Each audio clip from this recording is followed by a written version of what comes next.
हिंदू क्यों नहीं जा सकते मक्का मदीना में। दोस्तों, खबर आए दिन हमें सुनने को मिलती है कि मक्का मदीना जैसे पवित्र जगह पर भगवान शंकर को कैद करके रखा गया है।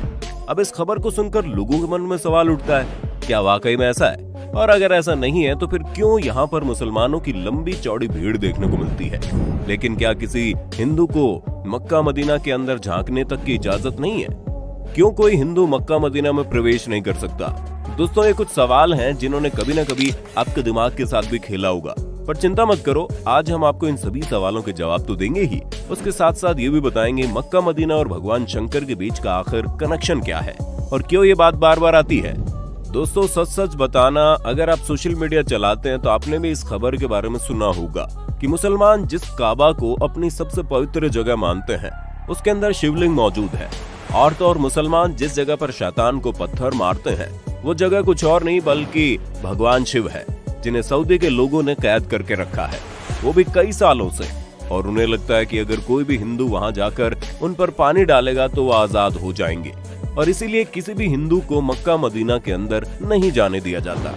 दोस्तों, दिमाग को हिला देने वाली बात है ये, लेकिन इस बात में कितनी सच्चाई है ये तो आपको हमारी वीडियो में पता चलेगा ही।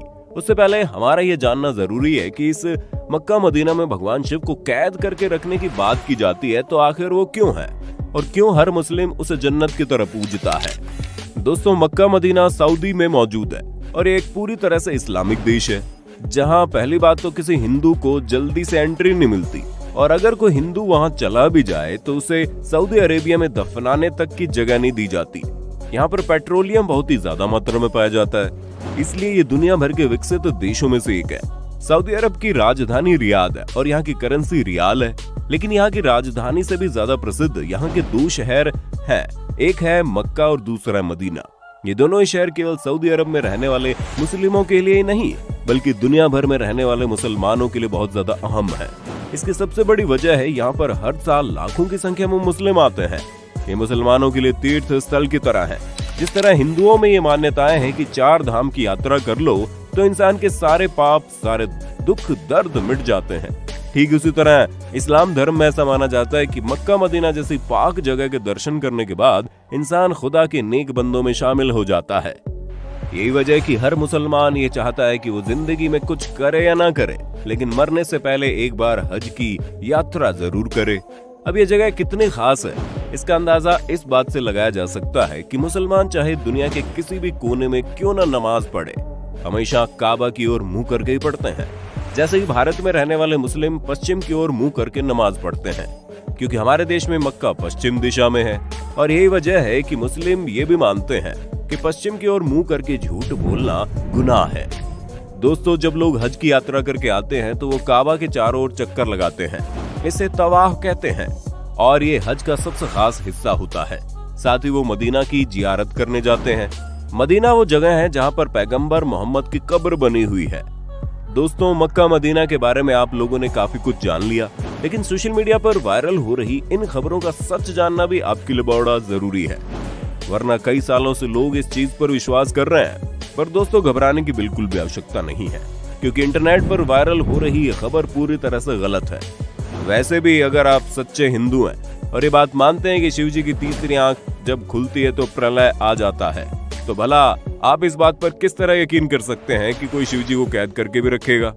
वैसे अगर आप किसी और धर्म के भी क्यों ना हो, लेकिन एक ईश्वर के घर पर दूसरे ईश्वर को कैद करने वाली बात सरासर गलत लगती है।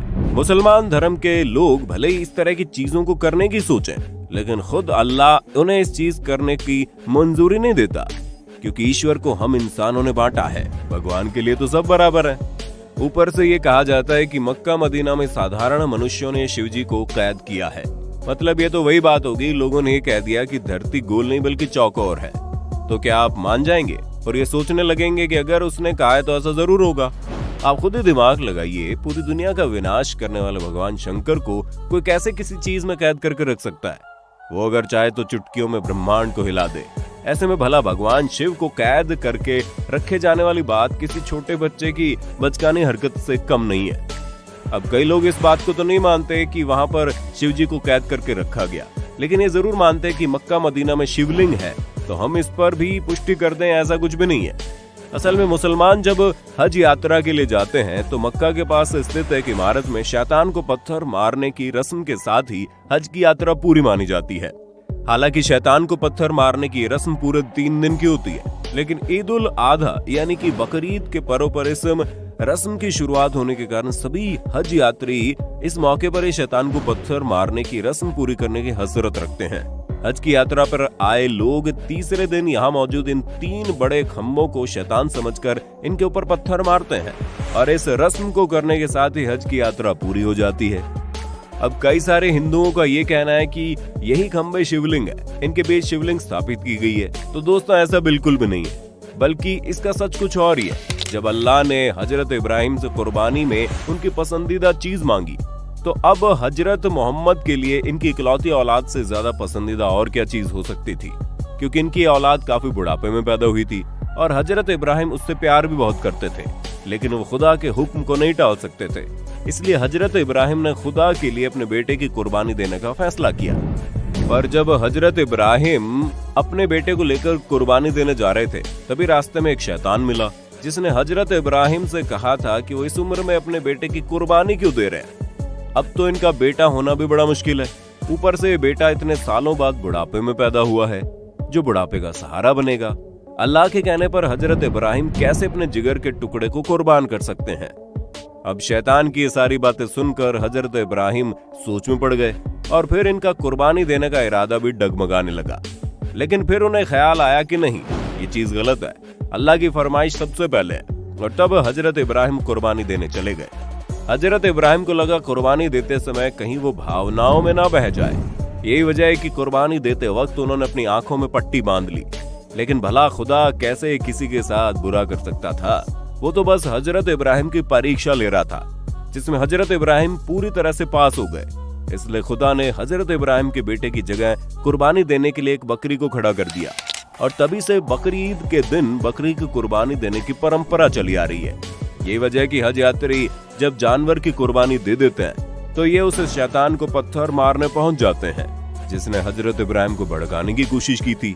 और इसी पत्थर मारने की रस्म के साथ ही खुदा से ये वादा भी करते हैं कि कोई भी शैतान उन्हें कभी भी बहका नहीं पाएगा। फिर चाहे वो शैतान बाहर की दुनिया का हो या फिर उनके मन में हो, वो हमेशा सच्चे दिल से खुदा की इबादत करेंगे।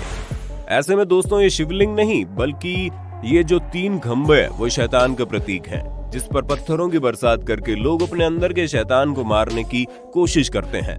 ऐसे में कई लोगों के मन में ये सवाल आता है कि अगर ऐसा कुछ नहीं है तो वहाँ पर हिंदू को क्यों नहीं जाने दिया जाता?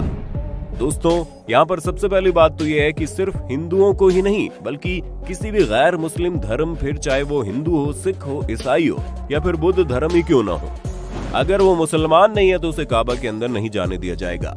क्योंकि ऐसा माना जाता है अगर कोई मुसलमान नहीं है तो जाहिर सी बात है वो सच्चे दिल से अल्लाह पर विश्वास भी नहीं करता, और जो शख्स से सच्चे दिल से अल्लाह पर विश्वास नहीं करता उसे काबा के अंदर प्रवेश करने की इजाजत नहीं है।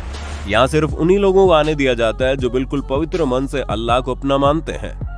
वरना आप खुद ही सोचिए कि आप किसी ऐसे इंसान को घर के अंदर आने देंगे जिसे आपकी बिल्कुल भी इज्जत ना हो और वो आपको बिल्कुल भी सम्मान ना करे, बस अपने फायदे के लिए आपके घर के अंदर आने की कोशिश करे। हमें मालूम है इस तरह के लोगों को आप दूर से भगा दोगे। आप ये चाहेंगे कि जो कोई भी आपके घर में आए वो कम से कम आपका सम्मान तो करे। और ठीक ऐसा ही यहाँ के लोग भी चाहते हैं कि जो कोई भी काबा में प्रवेश करे वो अल्लाह को सच्चे दिल से माने।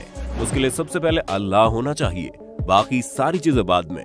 तो दोस्तों आपको मक्का मदीना से जुड़ी हर एक बात अच्छे से पता चल गई होगी। अब आपका इसके बारे में क्या कहना है कमेंट करके बताइए। और इसी तरह की इंटरेस्टिंग वीडियोस को देखते रहने के लिए चैनल को लाइक, शेयर, सब्सक्राइब करना बिल्कुल ना भूलें।